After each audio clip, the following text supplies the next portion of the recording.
Good morning students. SDM public school English medium class 8 subject Hindi literature chapter 4 Charaiveti Charaiveti. Bharat में पद यात्राओं की परंपरा बहुत प्राचीन है। वेद काल में जब ऋषियों को कोई नया विचार सूझता था तो वे उसके प्रचार के लिए देश के एक एक कोने पर पैदल चलते थे। एतयत उपनिषद की एक प्रसिद्ध श्रुति को सबको निरंतर चलते रहने का संदेश दिया गया। सुना है कि श्रम करने से जो थकता नहीं है उसे ही श्री प्राप्त होता है। हाथ पर हाथ धरे बैठा रहने वाला अच्छा आदमी भी बेकार है। श्रम करते रहने पर वाले ही सहायता इंद्र करता है। अतः निरंतर चलते ही रहो। ऋषि आगे गाते हैं, अर्थात जो बैठा रहता है उसका सौभाग्य भी बैठ जाता है और खड़े रहने वाले का सौभाग्य भी खड़ा हो जाता है। सोने वाले का सोता रहता है और जो चलता है उसका भाग्य प्रकृति करता है। और निरंतर चलते ही रहो और चलते ही रहो। वेदकालीन ऋषियों का यह जीवन क्रम हजारों वर्षों तक चलता रहा। उसके बाद भगवान बुद्ध ने बहुजन हिताय बहुजन सुखाय का संदेश दिया और भिक्षुओं और को विभिन्न दिशाओं की ओर जाने का आदेश दिया। यही उपदेश महावीर ने भी दिया। पुरुषों के साथ परिवारजक स्त्रियां भी धर्म प्रचारक पैदल निकल पड़ी। शंकराचार्य और रामानुजाचार्य ने इसी परंपरा का अनुसार किया। उनके शिष्यों ने भेद भर के पद यात्राएं की। ईसा और मोहम्मद पैगंबरों ने अपने प्रथम शिष्यों को यदि हिदायत दी।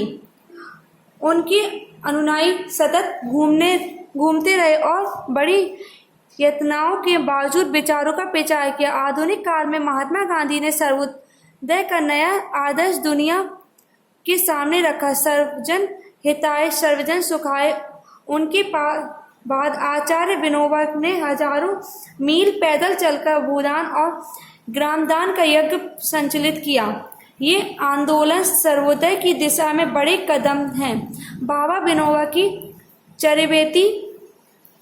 चरैवेति ने प्राचीन आदेश का भी पालन करते रहे। वर्षा, शीत और लू में भी इन्होंने अपनी पद यात्राओं को जारी रखा। जब लोग उन्हें रुक जाने को कहते थे तो उत्तर देते थे कि सूर्य भगवान सतत अपना दैनिक क्रम चालू रखते हैं तो मैं कैसे रुक सकता हूँ। मुझे तो चलते ही रहना है। पुराने जमाने में तीर्थ यात्राएं पैदल ही की जाती थीं।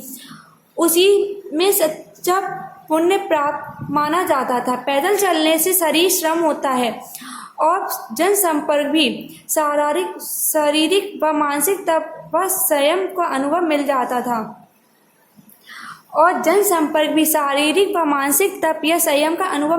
था। लेकिन अब तो लगभग सभी तीर्थों पर पक्की सड़कें बन गई हैं। कहीं तो हवाई जहाज से भी जाया जा सकता है। अमीरों के लिए तो यातायात पर्यटन भी बन गई है। हमारे राजनेता भी इन दिनों अधिकतर हवाई जहाज से ही सफर करते हैं।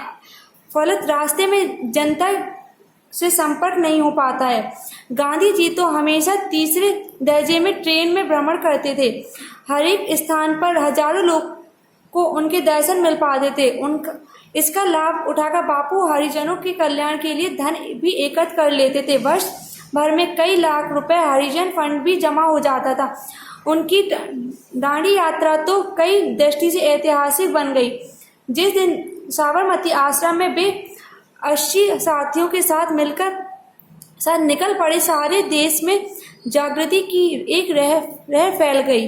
और जैसे जैसे उनकी पद यात्रा दांडी की ओर बढ़ती गई, भारत का बच्चा नमक सत्याग्रहण की आग में कूदने के लिए तैयार हो गया। मोटर रेल या हवाई जहाज की यात्रा में इस प्रकार का वातावरण कदापि नहीं बन सकता था। बापू अपने पैर धरती पर मजबूती से रखना चाहते थे।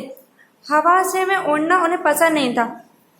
इसका यह अर्थ न लगाया जाए कि वर्तमान युग में हमारा पैर हमेशा पैदल ही चला जाए और वह वायुयान आदि का इस्तेमाल न करें।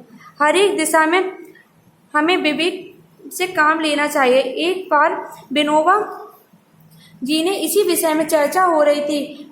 वे कहने लगे, अगर मुझे किसी बहुत आवश्यक कार्य से लंदन जाना पड़े तो एक ऐसे हवाई जहाज में जाना चाहूँ अगर मुझे यहाँ से जाना चाहूँगा तो चंद मिनटों में मैं भी पहुँचा दे, किंतु मैं वापस आकर फिर अपनी पद यात्रा शुरू कर दूंगा। पैदल चलने से गांव-गांव में संपर्क स्थापित हो जाता है, उन्हें कुछ विचार समझाने का मौका मिल जाता है। तो मुझे तो जमीन मांगना व बांटना है, हवा में उड़ते रहने से मेरा काम कैसे चलेगा। विनोबा जी ने अंत में कहा कि मैं विज्ञान का विरुद्ध नहीं हूँ, उसका लाभ जरूर उठा पाऊंगा, किंतु उसके फंदे में हाजिर नहीं फंसूंगा।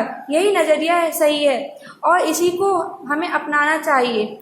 न विज्ञान मानव का सेवक होना चाहिए, स्वामी नहीं। चरैवेति का आदर्श केवल शारीरिक व भौतिक दृष्टि से नहीं किया गया था, उनका अंदरूनी महत्व को आध्यात्मिक ही है, जो सदैव चलता रहता है, श्रम में लीन रहता है, यही प्रगति करता है, संसार में उत्पादन द्वारा सर्वाधिक की ओर अग्रसर होता है।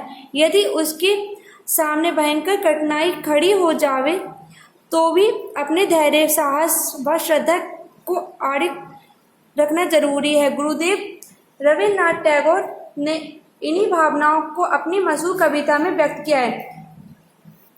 यदि तुम्हारी आवाज सुनकर कोई भी ना आए तो अकेले ही चलो, अकेले ही चलते रहो।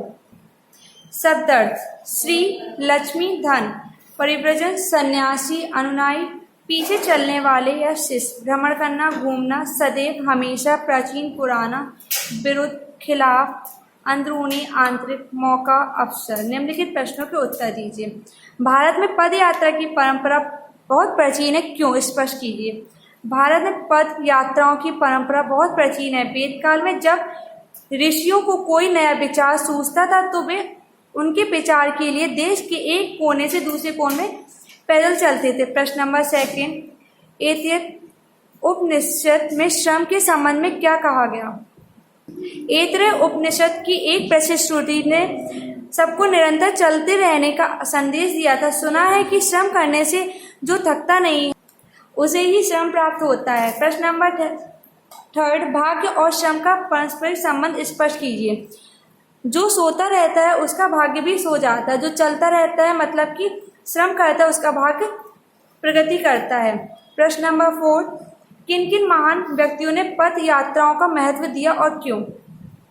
शंकराचार्य, रामानुजाचार्य ने पद यात्राओं का महत्व दिया क्योंकि तीर्थ यात्राएं पैदल की जाती हैं, उसी में सच्चा पुण्य होता है। पैदल चलने से शरीर श्रम होता है और जन संपर्क भी।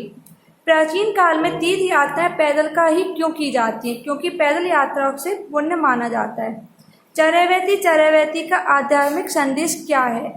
इसका आध्यात्मिक संदेश है कि जो सदैव चलते रहता है, श्रम में लीन रहता है, वह प्रगति करता है। प्रश्न: गुरुदेव रविन्द्रनाथ टैगोर ने अपनी कविता में क्या व्यक्त किया? यदि तुम्हारी आवाज सुनकर कोई भी ना आए तो अकेले ही चलो, अकेले ही चलते रहो।